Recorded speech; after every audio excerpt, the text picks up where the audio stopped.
Now I'm going to show you how to mix all the ingredients together.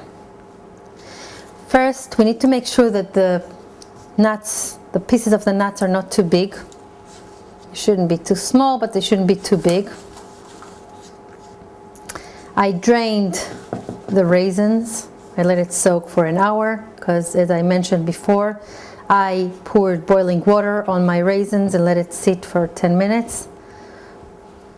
So we're gonna put the nuts on top of the raisins. The raisins, of course, when they were soaked in the liqueur, they got the taste of the liqueur.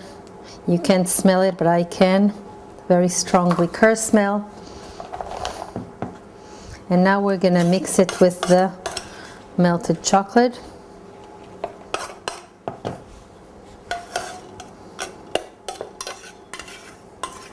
Pour it on. And we're gonna mix it together.